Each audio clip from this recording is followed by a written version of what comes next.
ಸೀರೆ ಸೀರೆ ಸೀರೆ ಉಂಟ್ರೆ ಕಣ್ಕೊಂಡ್ಬಿಟ್ಕೊಂಡು ನೋಡ್ತೀವಿ.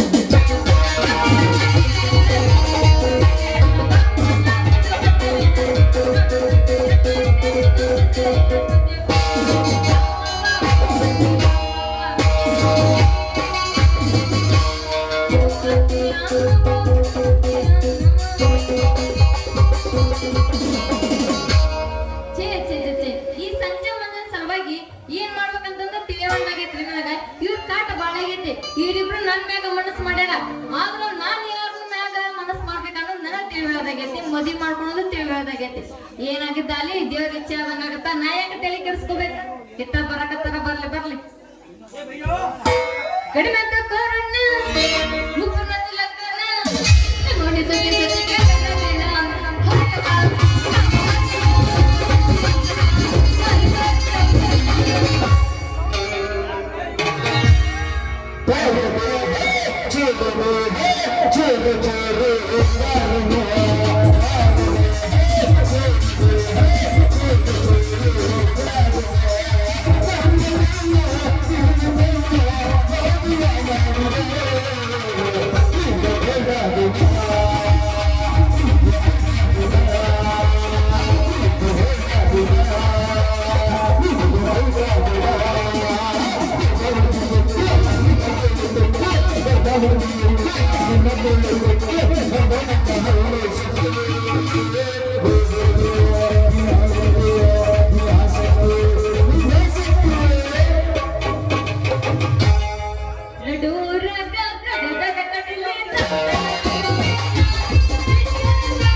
ನಿಂದ ಮಂಜಾದ ಏನ್ ಸುದ್ದಿ ಅನ್ನೋದು ತಿಳಿವಾದ ನನಗ. ಅದ ಯಾ ಸುದ್ದಿ ಒಂದು ತಿಳಿಸ್ಯಾರ, ಹೇಳ ಯಾ ಸುದ್ದಿ? ನಿನ್ನ ಮಂಜಾನ ಸುದ್ದಿ ನನಗ ಒಂದು ಅರ್ಥ ಆಗತ್ತ ರಚ್ಚು. ಏನ್ ಹೇಳುದ ರಚ್ಚೆ, ನೀ ಯಾವಾಗ ನನ್ ಲವ್ ಮಾಡ್ತೇ ಅನ್ನೋದು ಅರ್ಥ ಆಗತ್ತ. ಬರೀ ಮಂಜಾನ ಮೇಲೆ ಮನಸ್ಸಾಗೈತ್ಲ ನಿಂದ ಹೆಂಗೇನ? ಇಲ್ಲ ಆದ್ರೂ ನನ್ನ ಬಾಳ ಪ್ರೀತಿ ಮಾಡಕತ್ತೀನಿ. ಆದ್ರೆ ಏನ್ ಮಾಡೋದು, ನೀ ನನಗೆ ಚಲೋ ನೋಡ್ಕೋತಿಲ್ಲ ಅಂತ ಒಂದು ತಿಳಿವಲ್ದಾಗಿತ್ತು ನನಗೆ. ಏನ್ ಹಚ್ಚು ಈ ಅಪ್ಪಟ ಬಂಗಾರ ಮೇಲೆ ಅನುಮಾನ ಮಾಡ್ತೇನ? ನೀನು ಬಂಗಾರದಂಗ ನೋಡ್ಕೋತಾನ?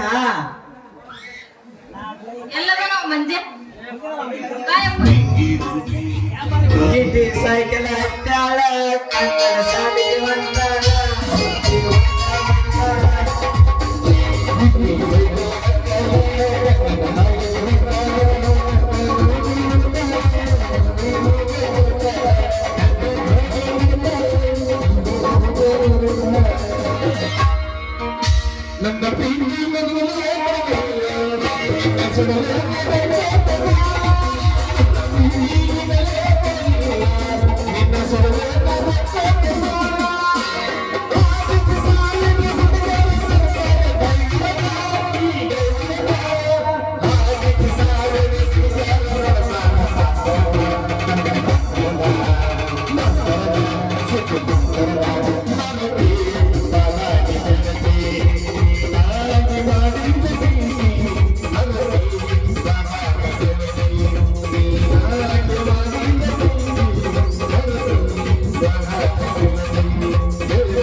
ಏನ ಮಂಜ ಏನು ಬಿಡ್ದಾಕ ಗೊತ್ತಿಲ್ಲ ಹೇಳ್ಕೊಂಡ ನೀನು ಹರಕ್ ಚಪ್ರ ಆ ಥರ ಏನು ಬಂಗಾರ ಹೋಗುತ್ತೆ ಆತ ಏನು ಹೆಚ್ಚು ನಾವು ಲವ್ ಮಾಡಿ ನೋಡ ಇನ್ನೇನ ಬಂಗಾರ ನೋಡ್ಕೊಂಡ ನೋಡುತ್ತೆ ನೋಡ ನಿನ್ನ ಗಾಡಿ ಮ್ಯಾಗ ಮನುಷ್ಯ ನಾನು ಪ್ರಾಣಕ್ಕಿಂತ ಹೆಚ್ಚು ನೋಡ್ಕೊತ ನೋಡ ದೋಸ್ತ ನನ್ನೆಲ್ಲ ಪ್ರಾಣಕ್ಕಿಂತ ಹೆಚ್ಚು ನೋಡ್ಕೋತಿ ಮೊದಲ ನಿನ್ನ ಪ್ರಾಣ ಕಾಪಾಡ್ಕೊ ಯಾಕಂದ್ರ ಯಾವಾಗ ನೋಡಿದ್ರು ಬಾಯ ಗುಡ್ಗನ್ನ ಇರತ್ತ ಕ್ಯಾನ್ಸರ್ ಗಿನ್ಸರ್ ಬಂದ್ ಕಾಲ್ ಗಿತ್ತೋದಿ ಮ್ಯಾಕ್ ಮತ್ತ ರಚ್ಚು ಸರಿಯಾಗಿ ಹೇಳಿದ್ ನೋಡು ಅವಾಗ ನಾನು ನೋಡು ಒಂದ್ ಅಡಿಕೆ ಜ್ಯೂಸ್ ಹೇಗ್ ತಿನ್ನಂಗಿಲ್ಲ ನಾನು ಲವ್ ಮಾಡಿಕೊಂಡೆ ಏ ನೋಡ ಸಂಜಾ ಮೈನರ್ ಡ್ಯಾಮ್ ಬಿಡ ಕೊತ್ತ ಸರಿಯಾಗಿ ಬಿಡ ಐತೆ ಹೊಸಬ್ರ ಅಂತಂದ್ರ ಆಗ ಇಲ್ಲಿ ಹುಡುಗ ಬಂದ ಏನು ಬಿಲ್ಡ ಕರ್ಕೊಂಡಿತ್ತಲ್ಲ ಹೇಳ್ಸಿಕೊಂಡ ನೀವು ಊರಂದರ ಹಾಕೋರಿಪ್ಪ ವಿಮಲರ ಹಾಕೋರಿ ಅದಂತ ಬಂದ್ ನನಗೇನಾಗೋದೈತಿ ನಮ್ಮಪ್ಪ ನೋಡಿದ್ರೆ ಸಂಶಯ ಪಡ್ತಾನ ನಮ್ಮಿಬ್ಬರನ್ನ ಏನಾರ ಇಲ್ಲಿ ನೋಡಿದ್ನ ಅಂದ್ರ ನಮ್ಮಪ್ಪ ನಮ್ಮನ್ನ ಹುರ್ಲಾಕ್ತಾನ ಏ ರಚ್ಚು ನೀ ಯಾರ್ದ್ರೋಗ ಒಂದ್ ತೀರ್ಮಾನ ಹೇಳ್ಬೇಕ ಬೇಕಾದ್ರೆ ಗಂಡನ ಲವ್ ಮಾಡ ಬೇಕಾದ್ರೆ ಅವನೇ ಲವ್ ಮಾಡ ನಾನ್ ನಿಮ್ಮಿಬ್ಬರನ್ನ ಲವ್ ಮಾಡಂಗಿಲ್ಲ ಅಂದ್ರೆ ಗೋಡೆಗಂಡ ಆರಿಸ್ತೀರನ ಏ ರಚ್ಚು ನಿನ್ನ ಗುಂಡ ಆರಿಸಿ ನಾವ್ ಯಾವ ಮಟ್ಟಿಗೆ ಹೋಗೋಣ ರಚ್ಚು ನೀ ಇವತ್ತು ಯಾರ್ದ್ರೋಗ ಒಂದ್ ತೀರ್ಮಾನ ಹೇಳೇ ಹೋಗ್ಬೇಕಾ ಹೇಗಬಾ ದಾರಿಗೆ ಪಕ್ಕನ ಹಳ್ಳಿ ಹುಡುಗಿ ಅದೀನಿ ಇನ್ನೇನಾರ ಲವ್ ವಿಷಯ ತಗದೇನೋ ಇನ್ನು ಹೋಗೋದು ಉಗ್ಗಿನ ಅಂತೀರಿ ಮತ್ತ ಏನಂದ್ರೆ ಏ ಹುಡುಗ ನಿನ್ನ ಮಾತಿಗೆ ಮೆಚ್ಚಬೇಕ ನಾವು ಧೈರ್ಯ ಮೆಚ್ಚಬೇಕ ನೀನ ನಾವು ನಾವು ಒಂದೇ ಮಾತು ಹೇಳಿದ ಬೇಕಾದ್ರೆ ಅವಗಾರ ಹೂವನ ಬೇಕಾದ್ರೆ ನನಗಾರ ಹೂವನ ದೋಸ್ತ ಒಂದ್ ಮಾತು ಹೇಳ್ತೀನಿ ತಿಳ್ಕೊಂಡಿನಿ ಕರೆಕ್ಟ್ ಮನಿ ನಾಯಿ ಕಾಯ್ತದಲ್ಲ ನಾಯಿನ್ ಬೇಕಾದ್ರೆ ಲವ್ ಮಾಡ್ತೀನಿ ಆದ್ರೆ ನಿಮ್ಮಿಬ್ರು ಲವ್ ಮಾಡಂಗಿಲ್ಲ ಹಂಗಾರ ನಾಯಿನ ಲವ್ ಮಾಡ್ಲಿ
ಡ್ಯಾಡಿ ಕಮಿಂಗ್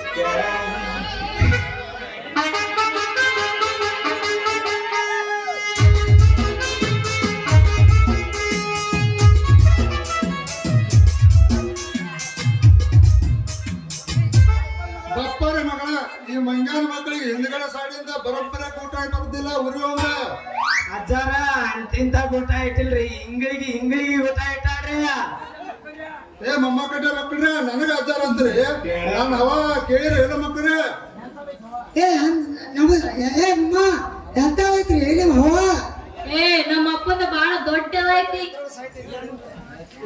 ಏ ರಚ್ಚು ಎಂತ ದೊಡ್ಡದೈತೆ ನಿಲ್ಲಕ್ಲಾರ್ದಂತದೈತೇನ ಏ ಮಕ್ಕಳ ನಾನು ವಯಸ್ಸಾಗ 5-6 ಹುಡುಗರನ್ನ ಮೇಂಟೈನ್ ಮಾಡ್ಯಾನ ಮಕ್ಕಳ ಇಲ್ಲಿ ಹುಡುಗರನ್ನೆಲ್ಲ ಫಾರಿನ್ ಹುಡುಗರನ್ನ ಮೇಂಟೈನ್ ಮಾಡ್ಯಾನ ಮಕ್ಕಳ ನಾನು ಅವ ಬ್ರೇಕ್ ಮಾಡೋ ಕೆಪಾಸಿಟಿ ಐತೆ ಮಕ್ಕಳ ನಿಮ್ದ ಅದೆಲ್ಲ ಪಾರಿನ ಅಂದ್ರ ಸಂಕೇಶನ್ ಅಂಟಿ ಏ ಮಮ್ಮರ ನಿನ್ನ ಮಗಳ ಏ ಮಮ್ಮ ನಿನ್ನ ಮಗಳ ಗಂಡ ಅವನ ಮುಂದೆ ನಿನ್ನ ಮುದ್ದಿನ ಹಳೆ ಹಾಗೆ ಮುದ್ದಿನ ಹಳೆ ಅವ ನೋಡ ಯಪ್ಪ ಹಂಗಾರ ನೀನು ಫಾರಿನ್ ಹುಡುಗಿನ ಮೇಂಟೈನ್ ಮಾಡಿ ಅಂತಿಲ್ಲ ಮತ್ತ ದುಡ್ದಿದ್ ಪಗಾರ ಎಲ್ಲ ಅಲ್ಲೇ ಕೊಟ್ಟು ಬಿಡೋದ ಮತ್ ನನ್ ಕೈಯಾಗ ಏನ್ ಕೊಡ್ತಿತ್ತೇಳ ನನಗ ಏ ವಾ ಮಗಳ ಏ ರಚ್ಚು ನಿನ್ನ ಕೈಯಾಗ ನಗುತ್ತ ಅಂದೊಂದು ಗೋಟ ಕೊಡ್ತಾನ ಏನಂದಿ ಬ್ಯಾಡ ನನಗ ಏ ರಚ್ಚು ನೀ ಅಪಾರ್ಥ ತಿಳ್ಕೋಬೇಡ ಎಲ್ಲ ಗುಡಕ ಅಡ್ಲಿಗೆ ಕೊಟ್ಟ ಟಾಂಗ ಕಳಿಸ್ತಾನ ನಿಮ್ಮಪ್ಪ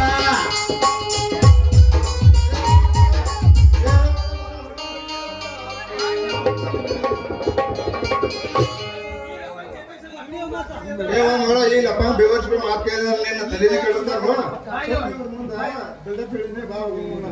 ಯಪ್ಪ ನೀನ್ ಐತಲ್ಲ ನಿನ್ ಬಗ್ಗೆ ಬಾಳ ತಪ್ಪು ತಿಳ್ಕೊಂಡ್ಬಿಟ್ಟಿದ್ದೆ ನೀ ಬಾಳ ಶಾನೆ ಅದೀವು ಏ ರಚ್ಚು ಹೋಗೋಣ ನಡಿ ಬನ್ನಿ. ಏ ರಚ್ಚು ಸಿದ್ದರಾಮಯ್ಯ ಅವರು ನನಗೆ 100 ರೂಪಾಯಿ ಕೊಟ್ಟಿದ್ದ ನನಗೆ ತುಂಬಾ ಧನ್ಯವಾದ. ನಾ ಹೇಳಿನಪ್ಪ ಯಪ್ಪನ ಏ ರಚ್ಚೆ ಹೋಗೋದು ಓಕೆ ರಾಮನ ಇಟ್ಟು ಹುಡುಗ ನಿದ್ದೆ ಬಿಡಿಸೋಲ್ಲ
ಜಗನ್ಮಾತೆ ಕಷ್ಟದ ಮೇಲೆ ಕಷ್ಟವನ್ನ ಕೊಟ್ಟರೆ ಹೇಗೆ ಸಹಿಸಿಕೊಂಡು ಬದುಕಬೇಕು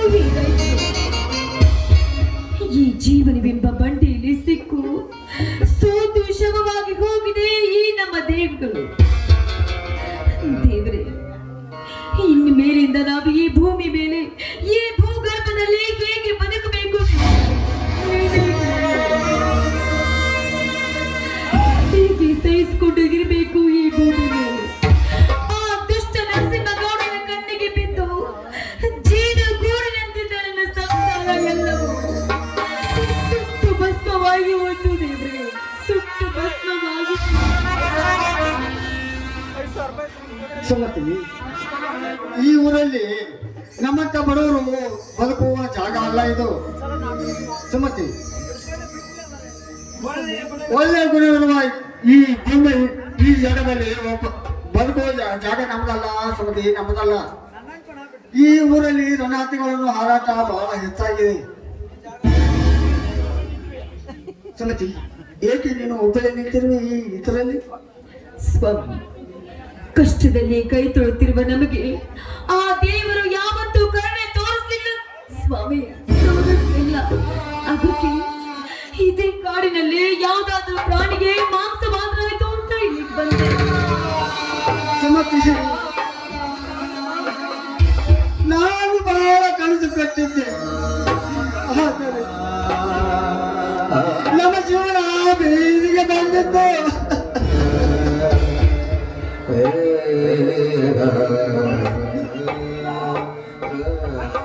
ಕನಸು ಮನಸ್ಸು ಕಂಡಿಲ್ಲ ಇಂತ ನನ್ನ ನೀನು ಮದುವೆಯಾಗಿ ಬಂದು ನನ್ನ ಮನೆಯಲ್ಲಿ ನೀನು ಕಷ್ಟಪಡುವುದನ್ನು ನೋಡಿದರೆ ದುಃಖ ನನ್ನಲ್ಲಿ ದುಃಖ ಹರಿದು ಬರ್ತೇ ಬರುತ್ತೆ. ಸಮಾಧಾನ ಮಾಡಿಕೊಳ್ಳಿ ಸ್ವಾಮಿ, ಸಮಾಧಾನ ಮಾಡಿಕೊಳ್ಳಿ. ನಮಗೆ ಇವತ್ತು ಕಷ್ಟ ಬಂದಿರುವುದು ನಿಜ, ಆದ್ರೆ ಮುಂದೊಂದು ದಿನ ನಮಗೆ ಒಳ್ಳೆಯ ದಿನಗಳು ಬಂದೇ ಬರ್ತವೆ ಸ್ವಾಮಿ. ಆ ದೇವರು ಇಂದಿಲ್ಲ ನಾಳೆ ಆದ್ರೂ ನಮ್ಮಂತ ಬಡವರನ್ನ ಕೈ ಹಿಡ್ದೇ ಹಿಡ್ತಾನೆ. ಸುಮತಿ, ಒಂದು ಹೊತ್ತು ತುತ್ತು ಊಟಕ್ಕೂ ಜೊತೆಯಿಲ್ಲದಂತೆ ಮಾಡಿದರಲ್ಲ, ಅಂತ ಪರಿಸ್ಥಿತಿ ಬರ್ತಲ್ಲ ಸುಮತಿ.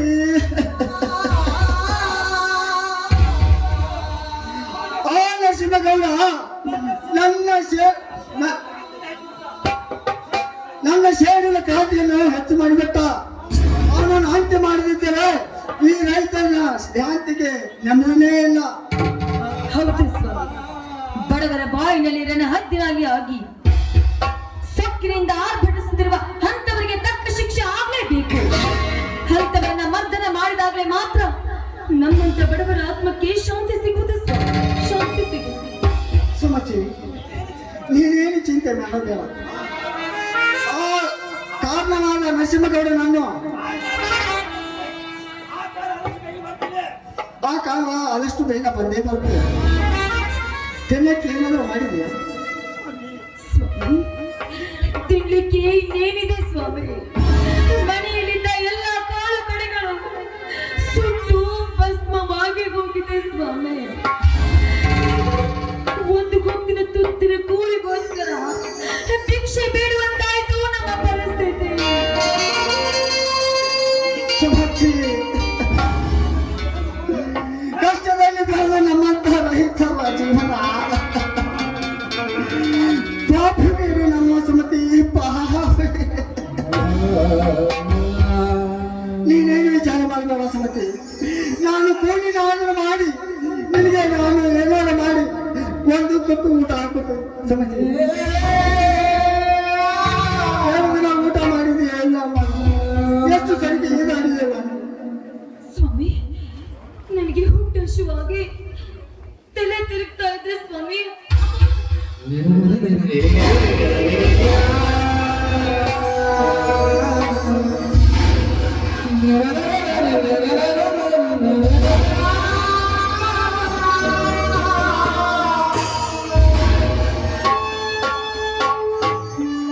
ಯಾರನ್ನ ನೀವು? ಏನು ಮಾಡ್ತೀರಿ? ಯಾಕೆ ಈ ಕಾಡಿನಲ್ಲಿ ಬಂದಿದ್ದೀರಾ? ಏನಂತ ಹೇಳಲಿ ತಮ್ಮ, ಏನಂತ ಹೇಳಲಿ? ನನ್ನ ಮನೆತನ ಬೀದಿ ಪಾಡಾಯಿತು. ಬಂಗಾರದಂತ ಮನೆಗೆ ಬೆಂಕಿ ಹಚ್ಚಿ ಯಾರು ಪಾಪಿಗಳು ಸುಟ್ಟು ಬಿಟ್ಟರು. ಗಂಟೆಲ್ಲ ಕಾಳು ಕಡಿಗಳು ಸುಟ್ಟು ನಾಶವಾದವಪ್ಪ, ನಾಶವಾದ. ಒಂದು ಹೊತ್ತು ಊಟಕ್ಕೂ ಗಜೆನಂತಾಗಿದೆಪ್ಪ ನಮ್ಮ ಬಾಳಿ. ಅಣ್ಣ ಅಣ್ಣ, ನಿಮಗೆ ನಾನು ಆಸರಾಗುತ್ತೇನೆ. ನಿಮ್ಮ ಹೊಟ್ಟೆ ತುಂಬುದನಕ ನಾನು ಊಟ ಹಾಕುತ್ತಾನೆ. ಯಾರು ಹೆತ್ತ ಮಗನಪ್ಪ ನೀನು? ನಮ್ಮ ಮೇಲೆ ಈ ರೀತಿ ಕರುಣೆ ತೋರಿಸ್ತಿದ್ದೀಯಲ್ಲ, ನಿಜವಾಗ್ಲೂ ನಿನ್ನ ಗುಣ ಅಪ್ಪಟ ಚಿನ್ನಪ್ಪ, ಅಪ್ಪಟ ಚಿನ್ನ. ಬೇಡಪ್ಪ, ನಿನಗ್ಯಾಕೆ ನಮ್ಮ ತೊಂದರೆ? ಬೇಡ, ನಾವಿಲ್ಲೇ ಎಲ್ಲಾದ್ರೂ ಹೋಗಿ ದುಡಿದು ಬದುಕ್ತೀವಿ ಬಿಡಪ್ಪ. ನನಗೆ ಯಾವ ತೊಂದರೆ ಇಲ್ಲ. ನಾನು ನಿಮ್ಗೆ ಒಂದು ತುತ್ತು ಅನ್ನ ಹಾಕಿದ್ರೆ,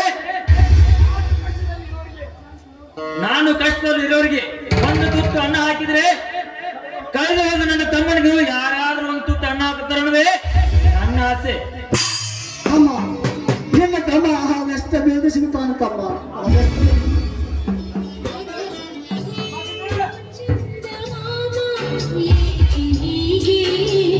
ಅನ್ನ ಅತ್ತಿಗೆ ಹೀಗೇಕೆ ಕಾಡಿನಲ್ಲಿ ನಿಂತಿರುವಿರಿ? ಗೆಳೆಯ ಮದಗಜ, ನೀನೇನು ಇಲ್ಲಿ? ನಾನು ಇದೇ ಕಾಡಿನಲ್ಲಿ ಒಂದು ಅರಮನೆಯಲ್ಲಿ ವಾಸಿಸ್ತೀನಿ. ಇವರೇ ನಾನು ನಿಮ್ಮ ಅತ್ತಿಗೆ.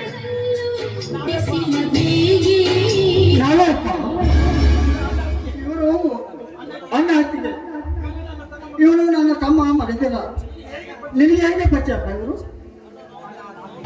ಅಣ್ಣ ನಾನು ಡಿಗ್ರಿ ಪರೀಕ್ಷೆಯಲ್ಲಿ ಫೇಲ್ ಆದಾಗ ನಾನು ಸಾಯಲು ಹೊರಟಾಗ ಇವನೇ ನನ್ನ ಪ್ರಾಣವನ್ನು ಉಳಿಸಿದೆ ಅಣ್ಣ, ಇವನೇ ನನ್ನ ಪ್ರಾಣವನ್ನು ಉಳಿಸಿದ್ದಾನೆ.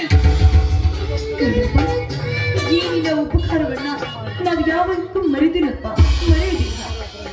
ಅಮ್ಮ ಇದರಲ್ಲಿ ಉಪಕಾರವೇನು ಗೊತ್ತು? ಅಣ್ಣ ಎಲ್ಲರೂ ನಮ್ಮ ಮನೆಗೆ ಹೋಗೋಣ ನಡಿ, ನೀವೆಲ್ಲರೂ. ಆಯ್ತಪ್ಪ ಹೋಗೋಣ ನಡಿ.